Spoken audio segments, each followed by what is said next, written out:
Tell your neighbor, you got to talk big so that the giants can hear you talking, so that the devil can hear you talk, so that demons can hear you talk, so your enemies can hear you talk. Stop being a wimp. Open up your mouth and let that situation know the Lord is with me in this.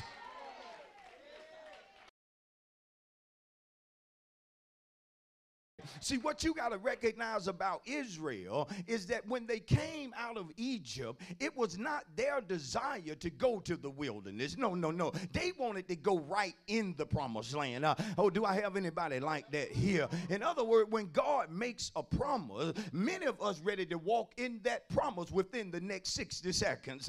Yeah, if God say we're going to be debt free, then we're expecting this thing to happen before the day over. Am I right about that? Because we want it real quick. In other words, we want to jump on a plane. We don't want to have to go through a normal runway. We don't want to have to go through a normal baggage claim, but we want some kind of special privilege in order to get on this plane and hurry up and get to our destination. But can I preach this morning? There are times that God will show you how beautiful your destination is going to be, and he will make you think that you're going to get right on the plane and that the trip is going to be real short, and that when you get there, they're going to roll out the red carpet for you, and there it is, what you wanted me. But oh, God has a way of, yes, showing you that, but he didn't tell you about the giants that were going to try to keep you out of there. He didn't tell you about the people that already possess what you're praying for, and they don't want to give it up. Oh, high five somebody and shout, show it right. You have to realize on this journey that, yes, God makes us promises, but you still have to possess the promise. There are things that God will yet require out of you in order for you to get what it is that he has for you. And so if you really want the blessings of God, I'm saying to you that you must be a fighter. I wish I had some folk that, yes, you are blessed, but it has not been easy. It has not been an easy journey. And that's what causes folk to hate on you. When they look at how blessed you are, they figure that you didn't go through nothing. They sometimes think within themselves that you didn't struggle enough. But how dare you sit back and try to judge me when you don't know my story? You don't know what I've been through. You don't know what I've suffered. You don't know what I've lost. You don't know what I gave up. You don't know what I walked away from. You don't know what I went through in my body. You don't know how bad and how jacked up my money was, yet I was still giving. You don't know my story. So if you don't know my story, how can you hate on my glory? Oh, tell somebody you don't know my story. Woo, wait. And look back at that person and tell them, I ain't got time to tell you all of it. Just look at them and just tell them, say, just know this. I've been through something. Notice that he identifies his God. He said, my help comes from the Lord. Notice, who made heaven and what? Earth. In other words, he's saying, don't get my God mixed up with these little gods. Now listen, he's not just simply saying that the Lord aids and assists him. He's making it deeper than that. He's saying that the Lord is my source of help. In whatever I need, he will help me because he's my source. God will help you out in every aspect of your life. God will help you out with your money. God will help you out with your family. He'll help you out with your job. He'll help you with a promotion. He'll help you with advancement. God will help you with bills. God will help you with instruction. God will help you with your children. Oh, I wish I had somebody up in here. He'll help you with your career. God will help you with the problem you're dealing with. Somebody shout, the Lord will help me. Somebody shout, the Lord will help me. Why is that good? Because everybody won't. There are folk that have your same last name, but will not help you sometime when you're struggling. There are people that you will have helped them out along the way, but when you struggle, it ain't all about family. No, no, no. You need to find your way the way they found their way. Y'all know I'm real about it. I'm not preaching on your family. I don't know your mama and them. But I know how folk are. To move you. And let me tell you something. Sometimes things show up in all of our lives with the sole purpose of moving us. Even trying to move those of us who have openly declared, I shall not be moved. Now, it's bad when you see somebody being moved that has proclaimed, I shall not be moved. Then you know something going on up in the house when folks start being moved who said they would never be moved. You better watch yourself. You better watch your prayer partner. You better watch who you talk to, because you can't afford to get hooked up with people that are being moved and think you gonna stand still. But see, what we don't understand is that sometimes things try to move you and they give you what I call little baby pushes. You know, just something just barely nudging on you.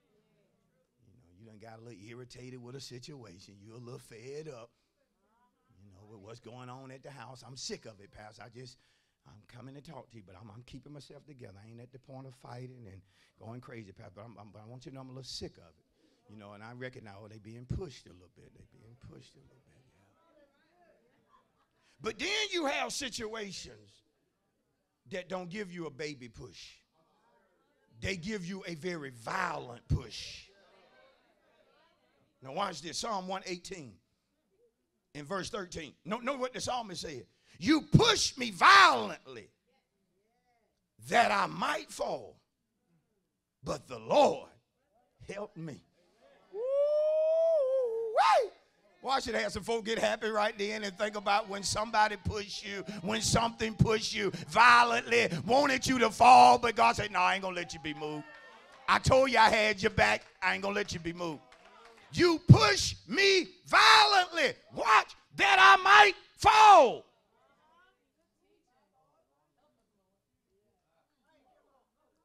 Sometimes folk push you violently by telling you things about yourself that's not true, that's going to pump your head up to get your head busted. Make you think you're more than what you really are. You better watch that. And they're pushing you violently. There are trials you can go through that will push you violently to make you fall, to make you give up, to make you quit, to make you throw in the towel, to make you blaspheme, to make you talk about God, to make you talk about the pastor, to make you talk about the church. Yes, there are things that will push you violently, and it get to the point where you ain't talking like your normal self. You ain't acting like your normal self. But the psalmist didn't stop. He said, but, somebody shout, but. Tell your neighbor, when something is pushing on you, you got to have a but. It pushed me, but I'm going through it, but yes, it's happening, but yes, I got fired, but you got to have a but. And if you don't have a but, you're going to backslide. You got to have a but in the middle. Yeah, it's happening, but the Lord is with me. Tell your neighbor, you got to talk big in the midst of trouble. Tell your neighbor, you got to talk big where the giants are. Tell your neighbor, you got to talk big so that the giants can hear you talking, so that the devil can hear you talk, so that demons can hear you talk, so your enemies can hear you talk. Stop being a wimp. Open up your mouth and let that situation know the Lord is with me in this. Listen, sit down. And when it gets embedded in you, embedded into other people at your house, embedded into other people at your church, in your ministry, let them know, look here, the Lord is still with us. And don't you sit there and try to make folk think the only reason you didn't do particular things that were wrong is because of how strong you are. No, no, no, no, no. You better tell folk truth. The Lord help me. Go back to Psalm 121. Look. Check out what he said in verse 4. Behold, he who keeps Israel shall neither slumber nor sleep. God said, when you need me the most, I'm going to always be there. Notice what sleep is. Sleep is just a state of unconsciousness. It ain't nothing worse than needing somebody help and they're unconscious. He then says in verse 5, the Lord is. Somebody shout is. Is means you ain't trying to be. See, some of you claim to be things, but you're not really that. You trying to be that. Now you need to hold up. I know I'm a man. No. You trying to be a man. But God is not saying, I'm not trying to be nobody keeper. The Lord is your keeper. Watch this. He is your shade at your right hand. Oh, Pastor, break this thing down. God says to you and I, when it get hot in your life, I will give you some shade. What shade represent?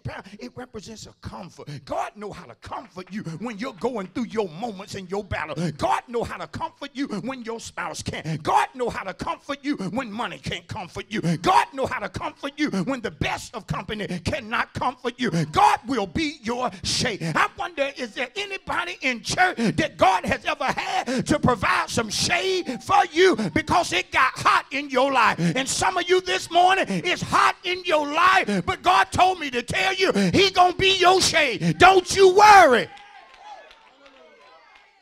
You take your time. I'm going to be over there in that shade. And that shade provided for me some comfort. That shade gave me energy. That shade gave me a little boost. It gave me a little pep in my step. That shade helped me. That shade refreshed me. And I come to tell you, when God is your shade, He will refresh you for your next battle. He will refresh you to defeat that enemy. He will refresh you that you can come out of debt. God knows how to provide shade that you don't go under, even when folk think you are sinking.